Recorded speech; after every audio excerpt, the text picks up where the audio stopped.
find out if you're ready for love. Here's your marvelous host, Nikki Lee. Hello, and welcome to Ready for Love Radio. This is your host and love coach, Nikki Lee, and today I have got a friend with me that is going to share some interesting information, and we're going to hope that you not only listen to what we have to say and what we're talking about, but think about it in perspective with your own life and the way you're doing things, maybe the way you're thinking about things. And I'm really going to encourage you to go back and listen to the show again. It's going to be in the archives just minutes after it airs.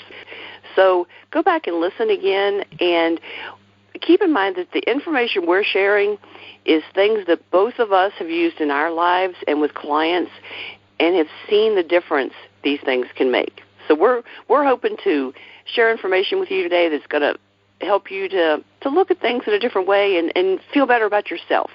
And people that listen to my show know that I do a lot of that sort of thing. I want to help people to feel better and basically improve the quality of their life. So I am very happy to introduce you to Paula Renaye. Paula, it is fantastic to have you with me today. I am thrilled to be here, Nikki, and I'm excited to go. We've got so much to talk about. We do. Actually, we have so much to talk about. But what I want to do today is just kind of talk about the coaching work that you do. Because I talk to a lot of coaches and I network with a lot of coaches, and we each bring our own thoughts, our own experiences, things that resonate with each one of us to our practice, and to our clients. Each one of us have gone through things, and I think it's one of the really cool things about coaches is so many of us seem to gravitate to things that we needed in our life, the things that made a difference for us. I know I have, and I know there's certain things that I started seeing changes in me, and it's like, I've got to share this. This is great stuff. I've got to share this with other people. And so what brought you into the coaching field, Paula? What made you start doing this kind of thing? Well, same as you. I learned things that helped me, and I wanted to share them.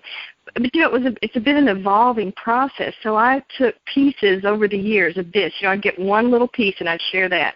Then I'd grab another little technique or whatever, and it'd just be, it just really changed my life. Well, then over the years, those have all kind of come together into kind of a unique set of things besides the experiences that I bring into it, which are vast and sprawling and highly unpleasant on most cases. Those are really important things, but they gave me a foundation and a base to work from. And then as I picked up each tool and technique, it kind of came into this really unique little set of skills and approach to things that can help people in ways that maybe other techniques can't, that they, like you said, they'll resonate with these kinds of things because it's like, oh my gosh, I want to hit it with everything but the kitchen sink, that kind of a deal, and whatever's appropriate at that moment. So that's kind of the odd way of saying what I do, but I have all these different ways of getting to the issue, and my big thing is healing on all levels, emotional, mental, physical, and spiritual. So that's kind of the ballpark of where I am with my coaching program. Okay. I like to, I was looking over your bio, and it says that you help people uncover and clear their deepest emotional blocks to love, success, and happiness. That may seem like a simple statement, but that's a lot. That covers so much territory. And I think that's one thing too, and one of the reasons that your message and the things I saw about you clicked with me so quick was so much of what you do and that sort of thing resonates so much with my Love Yourself program, and the same kind of things that I have people doing there. That's why when I first started seeing your stuff, I said, you've got to send me something to include in this program, to let people know about what you're doing and to give another perspective on things. Well, we know it's the subconscious thing. I mean, it's all those things that we do that we don't realize that we're doing. So whatever approach, whatever angle we take to get there, we've got to get there. Well, and that's it. The same. It's not a one size fits all. I don't care how many people say this. Cookie cutter works. It works on some levels, but when you're talking about the things that you've buried and you're ignoring, and you may not even know are in your subconscious that you need to deal with, cookie cutter isn't going to cut it. You got to dig deeper and find what the problems are. What is your main focus with your coaching? Oh, that's a lovely. You main focus on the client, or what kind of issues I work with, or how do I get to them? How about all three? Okay, let me just, I'll tell you the way I am very different. And it's like I said, I've taken all these modalities and these different pieces that interested me through the years, as well as combining all my real world experience and what worked for me and what I learned. And I sort of combine it into one whole package kind of a thing. So a typical session with me would start out with an intuitive reading. And I use cards, and sometimes that's a little scary for people, but my thing about that is, we all have that connection, whether you want to call it higher self, your guardian angel, I don't care. Whoever that is, I use those cards as a tool to get a message through that hasn't been able to come through in any other way. Maybe it's a validation, maybe it's something like that. And I'll start. I don't want to know anything about the client at first, and so we start there. That sort of cues the subconscious to start opening the doors in ways that other things can't. From there, we probably will go to do some energetic clearing that incorporates the use of like either muscle testing, or if it's in a distance thing, it's a pendulum thing, and it will identify trapped emotions that are in the body, and then we'll use a process to clear those. Then I use real-world coaching and a variety of different tools. So that's the short answer. I was just thinking, one of my every year the nurse practitioner I go to makes me go have a blood test. Okay, number one, I hate needles, and number two, you can't hide anything from needles. Once somebody takes your blood, they're going to know whatever secrets your body's got to tell. So I'm thinking the way you're doing this is you're kind of going around what the person's willing to tell you and what they're willing to reveal, and you're going deeper and finding and helping them start the digging process of finding what's there and what's hidden. Am I missing the point? No, that's absolutely perfect, Nikki, because that is true. And if you think about it, I think about me, that there's that part of me that goes, okay, I know I want to know this, but there's a part of me that's really, really afraid of it. But when we can go in this way and gently kind of open those doors, or just really one of the pieces of this is going back and identifying particular emotions that became trapped at a particular point in time. You don't have to know anything. It's me interacting with your subconscious, your higher consciousness, whatever. And when we identify it, I can't tell you how many times, say abandonment, betrayal, those are some of my favorites. Okay, and this occurred, at age, say 10 or whatever. It doesn't matter what age. And they go, no, nothing like that happened. They can't think of a thing. And I'm going, well, and then I'll get kind of an intuitive hit on, well, maybe this or that. And they go, oh, you're right, that's what happened. And it opens this door, like I said, in a very gentle way, to something that was really, really having a huge impact in their life that would have taken forever to get to in another way. And that's what I love so much about it. Just for informational kind of things, I'll have to show you or send you a copy of my timeline exercise I do in the part of my program about dealing with issues from your childhood. I've got an exercise in there, and actually I did an entire show about it, just kind of explaining how it works. But I have them go through and start just innocently looking at different things in different times in your life. And I have them start as early as the memory starts, so 4, 5, 6, or earlier, depending on the person, and because it gets you kind of digging and thinking about experiences in a different way, and hoping that's going to help them to dredge up issues and times when something may have started or their behavior may have started to change for reasons they don't remember at this point. Because honestly, even if it was really negative, there's a lot of things we just don't remember. And it could be because our subconscious is trying to protect us, or it could be any number of reasons, or just bad memory, in some cases. Well, absolutely. And your show, I'd love to see that. I would. And like I said, it's just one of those things to start getting people thinking. I did a timeline. I was reading, I don't remember the book, but it's a journaling book and a book to help writers, and it had wanted you to create a timeline of your life, and it was amazing the things that helped me see. And I'm like, okay, this is a new tool. Got to add this to my coaching tools, But and of course my own little spin on it. Well, absolutely, and that's what every one of these is adding another piece to our tools so that we have better ways, more ways to help people. So we have a toolbox, because, like you said, it's not a one size fits all.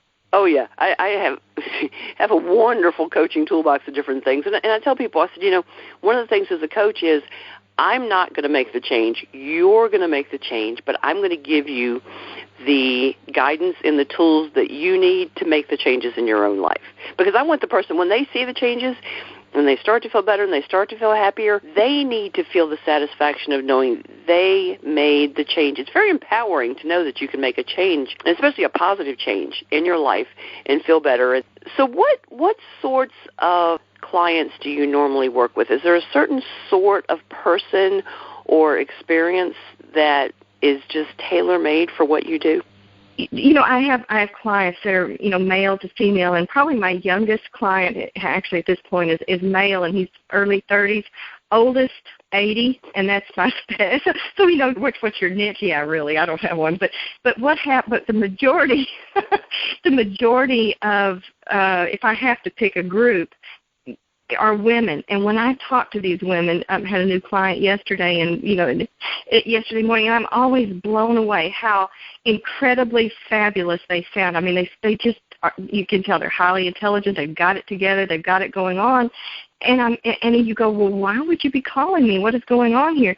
But underneath, there's that other layer that it's come to that point in their life where they go, yes, I've done this, and this, but I know that there's stuff beneath here that needs to come out. I'm being asked to step up and move to a new direction. And so when we start opening that door, they don't always know what the problem is. It may seem like, well, it's a relationship, and that happens a lot. Either they're in a relationship that's going south, or they've just gotten divorced, or they want a relationship. But what the bottom line, when we start getting down to all of these things, there's some major, major trauma in the background, and typically it has not been recognized, whether it's sexual abuse, any kind of abuse kind of a situation. Lots and lots of people that came from alcoholic families. And here's the kicker on that, just like me, they didn't even realize it. It was just like that's the way it was. Oh, there was some drinking in my house, no big deal. Oh, yeah, I'm pretty sure it was. Okay. And I've had client after client say to me, I've been in therapy for years. We never got to this point. We never did. And now here, in 30 minutes, boom, here we are, and it's just like this whole earth-shaking thing. That's who I help get to those really deep issues and clear them quicker than what you could imagine, because I integrate some body work with it. So there's my basic client, kind of all over the board, but yet when we start, drilling down, there's some real core issues and a trauma and unrecognized trauma in the background. Well, I think sometimes we may not recognize the extent of a problem, like you said, as far as there was some drinking, we kind of justify different things. Or we get conditioned to it and just think, well, but that's the way it's supposed to be. That's how life has to be. And that's something I mention in the show a lot, too, is don't ever assume it can't be better than it is. Don't ever assume that you're unhappy and that's acceptable. Don't ever think you can't be any better, or you can't be any happier, or you can't have a better relationship, because 9 times out of 10 you can.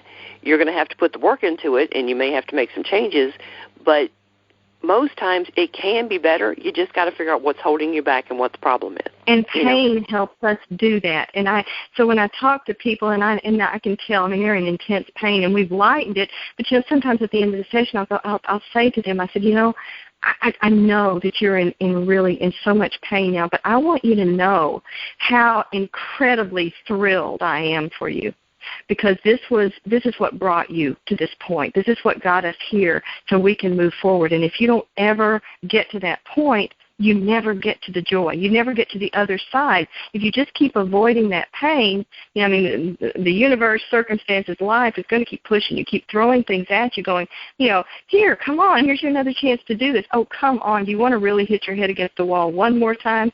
And when we reach our break point, say, no, really I don't. I'm done. I give. What do I need to do? It opens the door for so much, and then healing begins, and life really begins in a whole new way that's never been experienced before. Very true. And it's so awesome when you talk to people, and I've given the example of my mom doing this, but I'll just leave it generic this time. But when you get to a point where friends and family look at you and go, I don't know why you look so much happier, but you do, and it's awesome to see it. you know something huge is taking place, or is taking place, because not only do you personally feel better, but you're radiating that happiness in such a way that other people are starting to see that something's changed in you. It's like I said, it's so empowering, and not in a I have to have control kind of way, but it's empowering because you feel so much better about you, about you and what you're doing and what you're accomplishing, and that's such a powerful kind of thing. It's very powerful, and if we could I interject one thing with that right here, that when you start to change, people in your life may not be so happy about that, because it can actually throw a kink in their plans. So, in fact, when I was, making some of these transformations, people would look at me, well, shoot, in my divorce, that was part of my deal. My ex-husband, he was, my husband then, he said, you've changed. And I'm sitting there starting to shake, going, oh, my God, what's wrong with me? And I'm going, I have changed. And you know what? I like it. Thank you very much.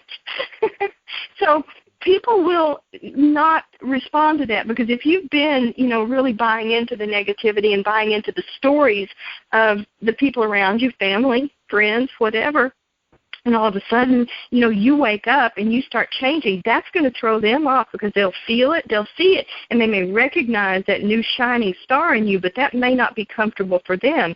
So when when you change, your world must change with it.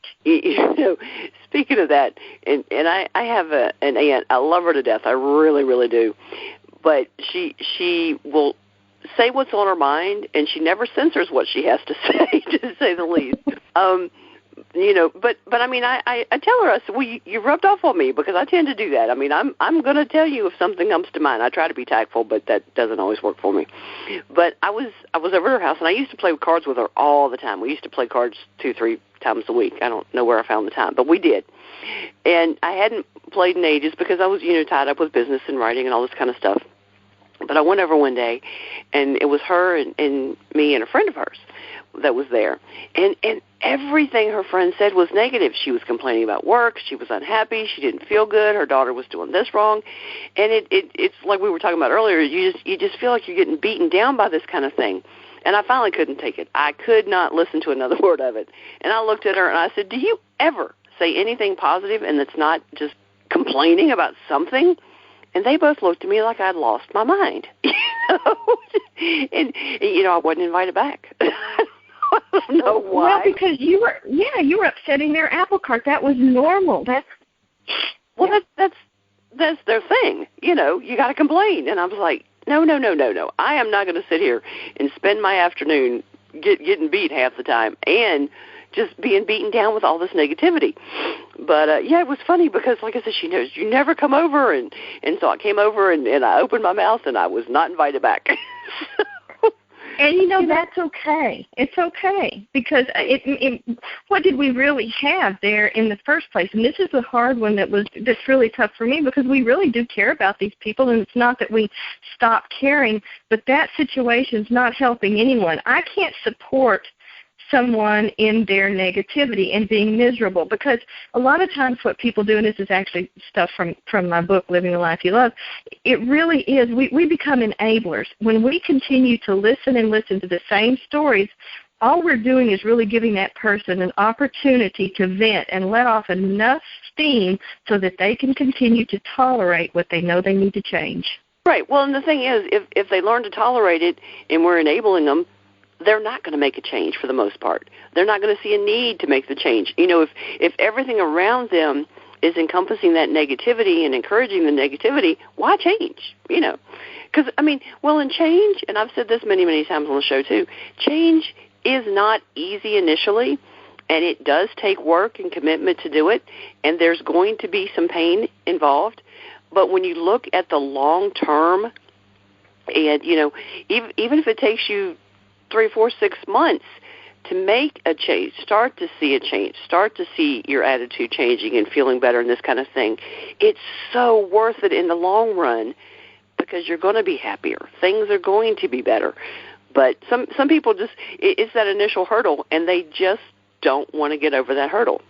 I got one. I got one for you. I was looking over the notes you sent me last night, and this is a question I was hit with on a live radio show, and I didn't have a good answer to it. And I'm going to see. So you're going to hit me with it.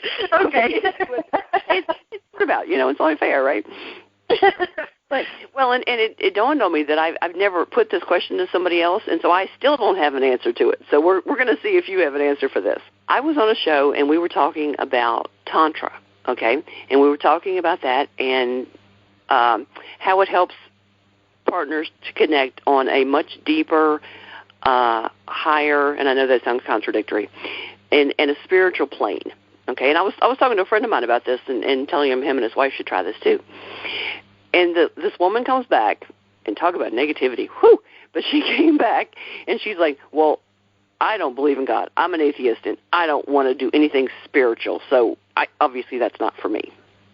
So have you had a client or dealt with somebody who is an atheist and refuses to believe in any kind of a higher power of any kind? How do you deal with that kind of thing, or have you had to deal with it?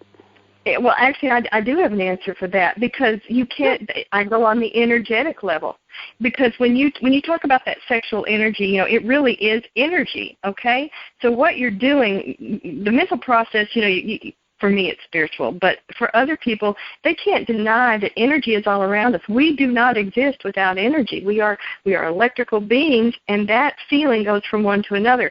Some of my background, one of my things is I do energy work. I'm a Reiki master teacher, so I know that, and I can tell you from personal experience that energetic connection, which is what we're talking about in that sexual energy thing, when you are with the right person in the right space, it is incredible, and it takes you to a place that you can't go otherwise. It's simply energy. We're all energy. It's just energy. So you are connecting your energy with that other person's energy in a way that takes them together and makes them harmonious and resonates in a different vibration than either of you do individually. Does that make sense? Interesting. Yeah, because as soon as I said spiritual level, she pounced. She was waiting for it, boy. But interesting. Okay. Well, so what is that? Go ahead. This person I was talking to, him and his wife have very different religious beliefs, and she refuses to talk to him about his. And he was saying that it's creating a void for him in their relationship, that he can't share these kind of things with her. And so that's why I was suggesting he might want to take a look at this. And I'm like, this is a way for, it's not religious, even though some people kind of think it is sometimes. I said it's not that, but it's going to allow the two of you to connect on a higher plane and a higher level that could satisfy some of that need that he has. Does that sound logical to you at all? Well, absolutely it is. And here's the thing about that. I actually have a couple of exercises that you do that, and they're totally not involved, sexually, but the energy is there, and it is so profound. I mean, quite honestly, it's addictive. And the only word is energy, because it is so profound, and you don't have to have any kind of belief except connecting with that other person in an energetic way, the end. But it takes you, it stimulates these feelings because of your place of being with this person, just simply sharing energy. And I know it sounds so simplistic, and it's hard to describe feelings to any great degree, but it's huge to be able to do that. Yeah, a few weeks ago, I did a show talking about intimacy in a relationship and how sex and intimacy are not the same thing. They can definitely work together, but they are not the same thing. So there's so many things on an intimate level, and I think this is the same sort of thing that so many couples don't realize they're missing. They don't realize this is missing from their relationship. But Nikki, I'm sorry to interrupt, but Nikki, I think there's a bigger thing here, a bigger thing when you were talking about this couple and you were talking about the religion. It's not the fact that they can't share this experience. They're never going to be able to share this experience because there's another block in the way. There's bigger stuff going on there that might open some doors for them, but if you don't feel safe with a person for whatever reason, you can't go there. You can't. You will have walls up, you'll have blocks up, and you will not allow yourself to be that kind of vulnerable that's all a mind twist anyway, but you know what I mean. Right. If you don't deal with that underlying issue, and if there's an issue with religion, there's a belief system there, and there are fears, and there are all these kinds of things that need to be dealt with in a particular way. I mean, it's always, of course, a specific can of worms for each couple, but there's stuff that needs to be handled there. Right. One of the questions that I ask coaches and this sort of thing when I talk to them is how their journey, and as far as I'm concerned, and this is why I called my website lovecoachjourney.com, is I feel like the training and all the courses I took, that's the beginning of the journey, and seeing the changes in me, those were all part of how the journey starts. And then there's learning more, and I've got so many research books here, it's nuts, and I just ordered 3 more yesterday. But, so it's not that you take the courses and boom, I'm done. It's how do I continue to integrate this, and how do I use this and learn more, and which topics resonate with me on a level that I want to learn more. And with every client, I think we learn almost as much as they do, and it can expand our knowledge and this kind of thing. So one of the things I ask is, how did your journey in coaching begin? How did you get started? Well, the same way most people do. I say most, a lot of people do. I was in pain. I mean, I really was in pain. So I was trying to find the tools for myself, and that, even though that wasn't when I started coaching, that was my journey to get there. And by the time you picked up those tools, kind of like we started this conversation, you're ready to start doing something. You want to expand in a way you haven't. Well, let's face it, we all know that illusions, Richard Bach, we teach best what we most need to learn. There's truth in that, okay? So I've done I've done all this work up to this point. I've gotten these insights, and I have what I believe really are some nuggets that I can help people with.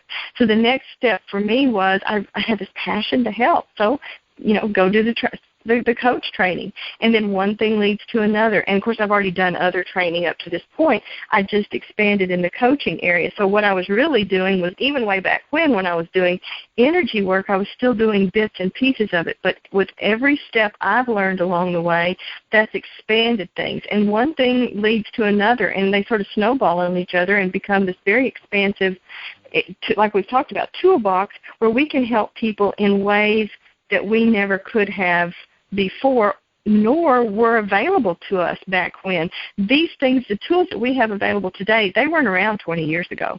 They just were not. If they were, it was just few and far between. So it's a very different process today than we've ever had before, and I think we're in a really great time. It's funny, before we started recording, we were talking, and I said, I was flipping through some information that we're going to cover in the next time we do an interview together. But I said I was looking through there, and some of those points I was sitting there going, I've been there. I understand that. Yeah, that's me. And I was joking to Paula and said, I wish I'd met you 20 years ago. What a change you could have made. And it was so funny. And you came back with, well, but I didn't have all this 20 years ago. I was the same place you were. And it's so true, because even 5 or 6 years ago, I just didn't have the same understanding. And it's kind of funny, because I've been going back through some of my old shows that I did, probably 7, 8 years ago, and looking at those and finding things in there. And I listen through that, and I listen to what I'm saying and go, hey, I had a little bit of this back then. I've just kind of, refined it and learned more and that kind of thing. But yeah, it's interesting to see how we grow and how we change. And it's so great that coaching is becoming, I kind of shudder to say mainstream, because I don't think coaching is ever going to be completely mainstream, but it's becoming much more accepted, and people are seeing the value to coaching, and it's a very different approach. It's not your standard therapy, counseling, that kind of thing, but I think it's just, from the stories I've heard and from the experiences I've seen with friends of mine that have gone the traditional therapy route for years and years, I just think with the right people, it's so much more effective to really get to the heart of the problem. That's like years ago, I used to work for a chiropractor, which, here again, not mainstream, and we'd have people that they didn't want to go through any kind of regular program with the doctor, they said, well, I'll just take an aspirin, or I'll take whatever my prescription medications are, and this kind of thing. And it's like you're covering up the problem when you do that, or you're temporarily getting rid of the symptoms, but you're not getting to the root of the problem. And I feel the same way about coaching. You're not getting to the root of the problem if you're going with a different route, and you've got to get to the root, find out what the problem is, and handle that. Absolutely. You've got to get to the core issue. And the funny thing is, too, Nikki, I have several of my clients are therapists and counselors. And some of the things that I know, seriously, this is true. And they are so blown away with how this process works. And yet there's that fear, because there's actually quite a few. I have friends that are therapists, and I have just begged them to learn some of these techniques. I said, please, just learn this one technique, because you can help your clients so much more effectively. And they are very, very resistant to that, because there's a fear factor there. I mean, and it just changes things. However, I am seeing a shift in people coming out of the therapy side and really moving into the coach side, because they have more flexibility. They can do more things, or they feel like they can. Now, that's not true, but while we're on this topic, there's a big movement, if you want to call it. It's been going on for many years, over a decade, or probably two now, I don't know. But it's called energy psychology, and there's a whole, there's several tools that fall under that, but it is becoming mainstream now. And that's huge for that to happen. The American Psychological Association has just reams and reams of research that validate these incredible tools. And I just wish for everyone to have access to those, because they make your journey so much easier and so much quicker. And so much more thorough in a lot of ways. Oh, yeah. Okay, so what is it, and there are going to be people that hate their job, and they're not going to believe I even put this in one sentence, but what is it about your work that makes you happy and makes you want to wake up and get to work every morning? That's it. I love what I do. I mean, I know you hear this probably a lot, but when you get to that point where you go, it makes a day for me. I love hearing the change in people's voices. Even in one session, it's just, it's so, it makes me feel worthwhile. It fulfills me. And I've had the corporate job. I've made good money. I've done these things. And I haven't gotten myself back up to my peak at that by any stretch. But would I ever in a million years go back and put myself back in that? Oh, not even going to happen. It makes me ill just to even think about it. So the people that are out there right now and they're miserable in their jobs, they complain about them so they can stand it. They feel like they have to be. They come home and watch TV to medicate and do all sorts of other things, take the antidepressants, do this, do that, find distractions and diversions. I beg of you, I absolutely beg of you to stop and and really make the effort to take that step to figure out what's going to bring you joy in your life. Because when you can get out of that place, and we've all been there. I'm not talking about anyone where I haven't been. I know what it's like to be Sunday night, to roll around and be sick, going, oh, please, I don't want to go tomorrow. Please, please, please. Today, the life I live now, I never know what day it is. I have no idea. The only thing I know is my phone says you have an appointment today. The client call is at this amount. And I love it, because it brings me joy on so many levels. The changes it's made in my life on what I can do and the flexibility are incredible, because I'm doing what I love. And that's just what I love. Some people, if it's gardening and you love it, do it. There's so many aspects to this. But for me, it's the fulfillment of seeing other people get out of their misery and realize their joy. Very, very true. Yeah, I know. I had several jobs where every night, if I had to go to work the next day, I got no sleep.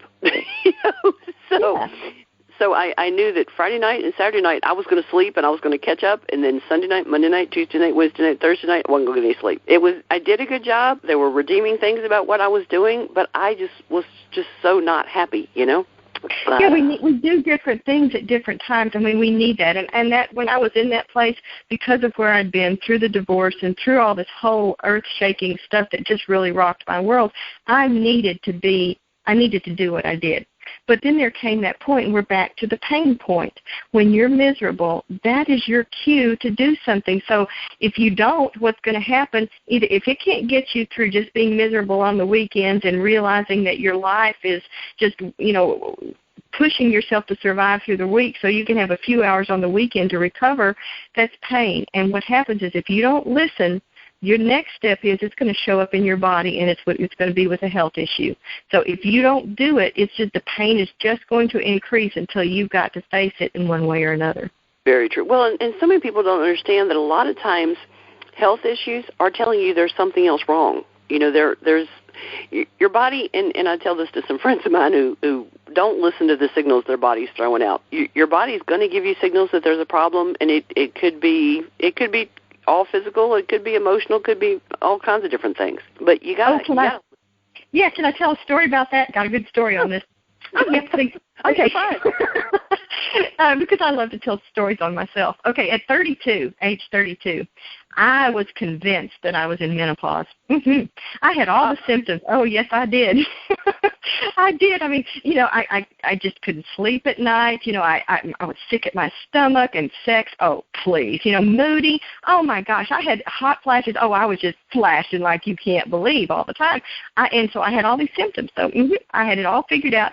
32, and so I talked myself to my doctor. I said, I'm in menopause. You need to give me a pill to fix it. And she looked at me and said, you're 32. You're not in menopause. I said, yeah, really I am. And I proceeded to tell her all these symptoms and how it was exactly this way. And she kept asking me questions and doing this and doing that. And I'm going, look, I'm telling you, I'm in menopause. You better just take the blood test and I'll prove it to you. She said, fine, I'll take a blood test. And she said, and then she asked me some more questions. She said, but I want you back here in a week and we're going to discuss this. I said, all right, fine. I can wait my week or two, whatever it was for my stupid pills.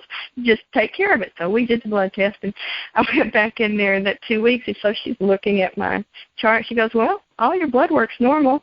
And I'm sitting there appalled. And she said, and she asked me some more questions. She said, you're not in menopause. She said, what you are is very unhappy in your marriage. I was appalled. Dare she suggest such a thing? Well, I didn't know what she was asking me. She kept asking me all these stupid questions. Well, she was figuring out what was really going on, and bless her for it. And so she said, look, the only thing, she said, you need to see a therapist, and the only thing I can do for you is get an antidepressant. Well, I hit the roof. I didn't need her stupid stinking pills. So I trotted myself out of there, and she was all wrong, and blah, blah, blah, blah, blah. But in the meantime, I am taking Sam E. and St. John's wort for my, quote, moods. I'm taking an antihistamine so I can sleep at night, and then an antacid, one of those high-octane antacid things, so that it keeps the acid down so the bile doesn't lurch up in my throat while I'm semi-comatose and choke me to death. I keep Tums at my side, and that's just what I remember, okay? So finally, things roll along, and this is years. They roll along, and then I'm managing, and I'm sticking to my guns, and I don't have any problems in my life. And then all of a sudden, my world falls apart. My ex-husband moves to another country, and I take my children and move, up to another state. It just fell apart. And all of a sudden, overnight, literally, I wasn't needing anything to sleep. I didn't have bile coming up in my throat anymore. I didn't need any of those drugs. It was very much my body saying, pay attention. So there's my story. That's good. I like that. Sounds like me and about every doctor I've ever been to. And I'm one of those people, I don't go to the doctor. That was probably the last time I've been, and that was many years ago, let me tell you, many. Because I don't. I look at things in a very, of course you can tell by talking to me, I'm very non-traditional on this, but I really am big on, and this is huge for me, taking personal responsibility. You take responsibility for your health and for your life and for your happiness. Responsibility and accountability. I'm big on both of those in all aspects of life. So this is something that I put this phrase together, and people, here again, look at me like I'm crazy. And I mean, they have reasons for that on some levels. But with this, I'm not crazy. This is real. How would you describe an unhealthy relationship? People don't seem to grasp that they can have a healthy relationship or an unhealthy relationship, and that's not just in like with your partner, but I mean it can be any kind of relationship that you have. How would you describe an unhealthy relationship? I'm going to describe my unhealthy relationship to you because here's how it felt. But again, it was normal. You knew what I was going to do. You thought it was normal, yes. Yeah, we thought it was normal. Well, for me, it was, after my 26-year marriage ended, I got immediately into a relationship with a guy I call Rebound Guy. And everything that was wrong in my marriage was wrong on steroids in that relationship. And while I might have felt abandoned and betrayed and all that through the years, I mean, it was just like a constant thing of every day. Whatever he did, he triggered in me these feelings, and it would hit me in the gut, and it was just like, I described it as being gutted like a fish, just like this sliced open, and it was just this constant turmoil. Well, for me, if you're in a relationship where you're feeling in turmoil, if there's constant some kind of conflict going on, and you're feeling and you're worrying about it constantly, it's unhealthy. It is that simple. If you, like me, I'm going, oh my God, what's he doing right now? I wonder what he's doing. Is he with another woman? I wonder if he's doing blah, blah, blah, blah, blah. You're in a very unhealthy relationship.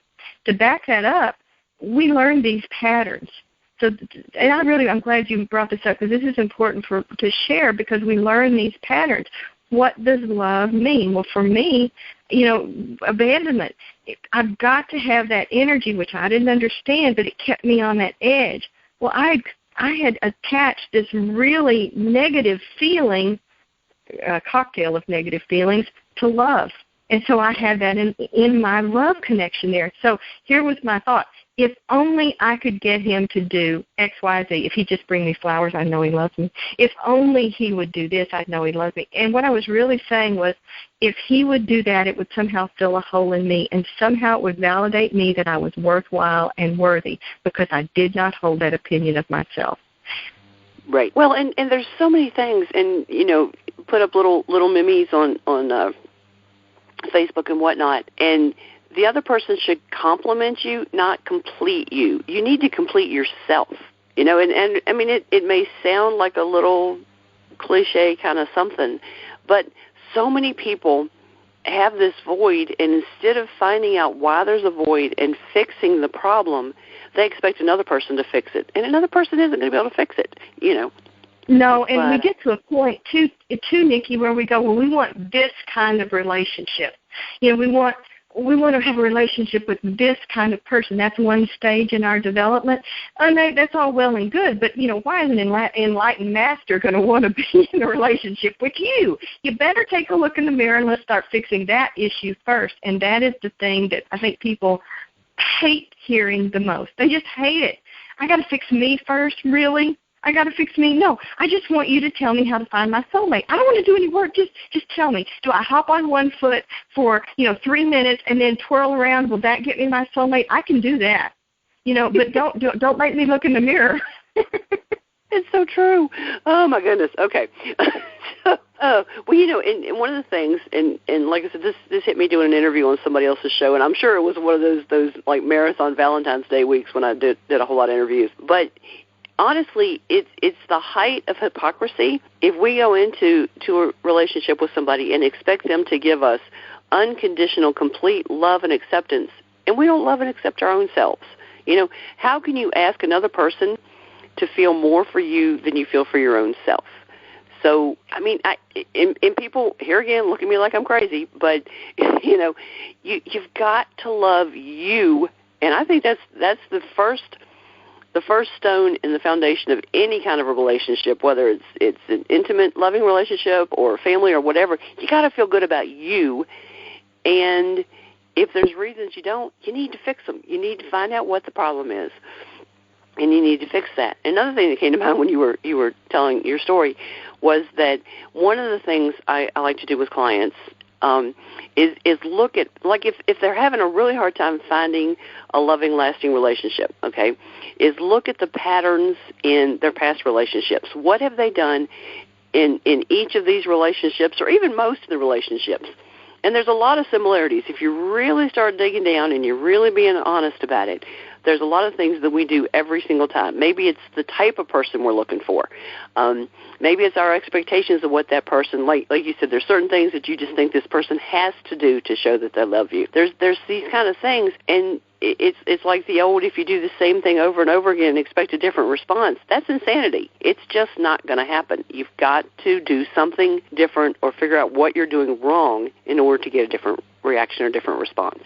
Yeah, here's a question to add to that, and it's just the major one, fundamental question.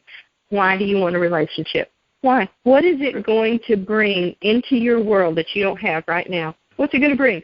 What are you wanting from that? And here's the kicker to that. We've got to be honest about these things. And this is the really, really tough part, is being brutally honest about what we really want. Because if it comes down to, I want someone to do stuff with all the time. I want someone to cook and clean for me. I want someone to have sex with me. Be honest about it. If you want somebody there so they'll fix the car or take care of the yard work, be honest about it. Be honest. If you want someone there for financial security, be honest. If you want someone who's really, good looking because they want, you want that approval or validation, or look how good I am because I have this kind of person, you better be honest about it. And once you face that fact about yourself, then you can choose what you do about it. Do you want to keep that belief or not?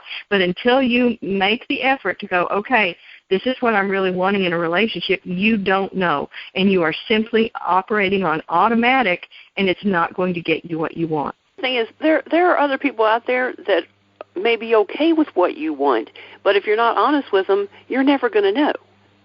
Maybe somebody else just wants, maybe the woman just wants somebody that's going to take care of the car and take care of the yard, and maybe the man just wants somebody that's going to take care of the house and fix him dinner and have sex with him.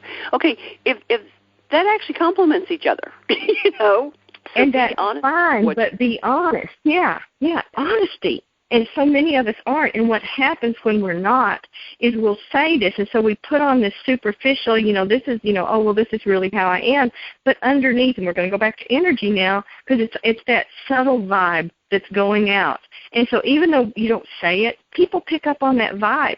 And so you can be saying all the right things, but if there's a neediness of some kind or an agenda, people are going to feel it, even if they don't know what it is, and they're going to back away. Could be one of the reasons for cold feet sometimes. Yes, exactly, because sometimes, we can't say, well, they haven't said anything wrong, they haven't really done anything wrong, but something just does not feel right. I'm telling you, having been there, trust that feeling, because it's not right. If it doesn't feel good, it isn't. And that's one of the things, you posted some of my images that I had some of my quotes on, but good relationships do not feel bad on any level. They don't feel bad, and you don't have to fight for love. How many more of those beliefs can we get to? Exactly. So what do you think stops some people from being able to have a truly satisfying, intimate relationship? Same thing, Nikki. They haven't done their work. You cannot have a satisfying relationship with anyone if you are constantly worried. And we are worried. If we aren't solid in ourselves and okay with ourselves, no matter who is or is not in our lives, we're always going to be coming from that place of protection. So in order to be intimate, we have to put our walls down. And if we're constantly protecting, we can never, ever get those down enough to create that level of deep intimacy that we all really, really want and need. One of the things, and I took lots and lots of courses with Dr. Ava when I got my coaching certification, and one of my favorites by far was the intimacy course. And one of the very, very first parts of that was breaking down the word intimacy. And she breaks it down with, into me you see, which actually makes a lot of sense. And I think not only does it do that, but it shows that you have to make yourself vulnerable. Because if you're going to let somebody truly see into you, that's about as vulnerable as you're going to get. So are you willing to do that? And if not, you're not going to be able to have a true, satisfying intimacy in your relationship. You've got to let the other person in. But you've got to heal your own wounds first. I mean, that's the whole thing. You are never going to be able to be capable of that unless you have healed the reasons why you're not able to. It's a chicken egg. And that's the thing, again, people don't really want to hear. I didn't. I fought and railed against it. And I talk about Rebound Guy a lot in my talks and such, because he's so pivotal to me, and actually we're still friends, which is pretty cool.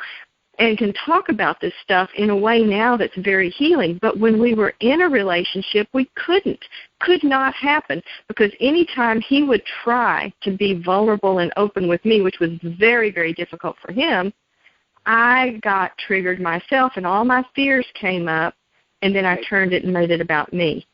And the reverse was true as well. So even though there was a desire to do it, we were neither one capable of it because we weren't able to really heal our wounds. We didn't have the tools to do it at that time either. So that's what's critical. You've got to do it. One of the things that I think a lot of people battle might be too strong a word. Maybe they just accept and they don't realize that it can be different, is that they, and if you say this out loud to people, often they're going to come back with a very defensive response to it. But a lot of people have issues with or have very low self-esteem. And I think that manifests itself so many ways in our lives.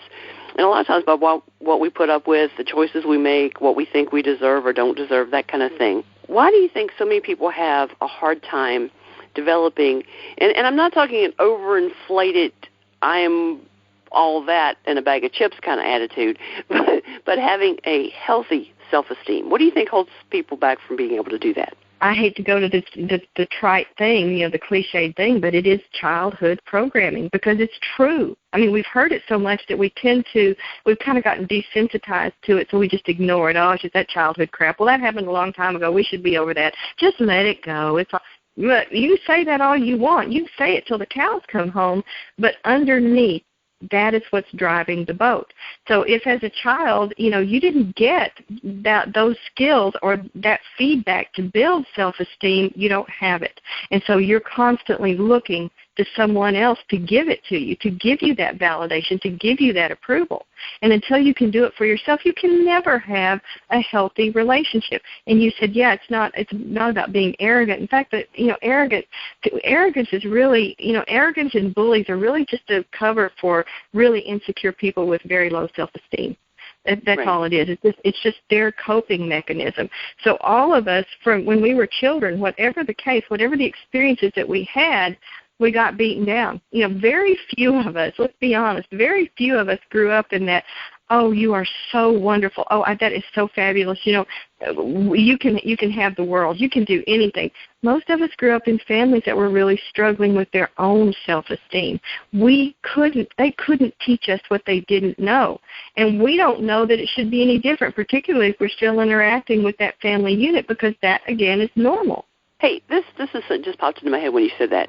The other side of the coin is children who get sometimes too much validation or too much praise, and maybe they didn't really earn it. The parents just gush all of this praise on the person. I actually read an article that was saying that can do just as much damage as not giving enough validation, because sometimes you give so much praise, so much of this kind of thing, that as the child gets older, they realize that they can never actually live up to these expectations the parents already has put in front of them. I could see that too. And again, that triggered something for me when you're saying that is about work, is about making your children work. And we've kind of gotten this social attitude that, they shouldn't have to do that. I'll do it for them. I'll do this. I'll do that. When we do that, we deprive our children of having that satisfaction for themselves. In the video that pops in my head, I just got to tell you this. It was just hysterical. I was taking pictures of the kids. We lived in Colorado at the time, and, we used a wood stove to heat the house, and so we were all carrying in wood. And so I had my youngest, she was barely a year old, if that. I mean, it was she was just toddling, and my other two, which would have been 2 and 2 years older, so 5-year-old and 3-year-old and 1-year-old, and they're out carrying in the wood into the house. Oh, how mean of you. No, they were really, they were learning what to do. It was cool.